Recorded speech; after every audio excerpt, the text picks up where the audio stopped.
You've already built your dream garage workshop. The lights, power, workbench, and storage are all in place. Now it's time to put that shop to work and start building your skills. This playlist is full of DIY shop projects and tool storage upgrades you can build yourself. From custom socket racks and spray gun holders to shop-vac mounts, pegboard organizers, and more. Every project is practical, affordable, and designed to make your home workshop more efficient. Most of these videos were filmed a few years back. Real builds, real tools, and real results from my own garage.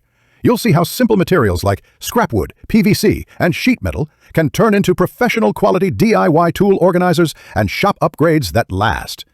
These are the same kinds of projects that make everyday work faster, cleaner, and way more fun. So if you're ready to take your garage workshop to the next level, hit play, grab some tools, and start with a small win.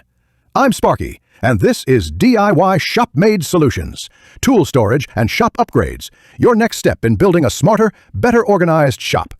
Let's get building!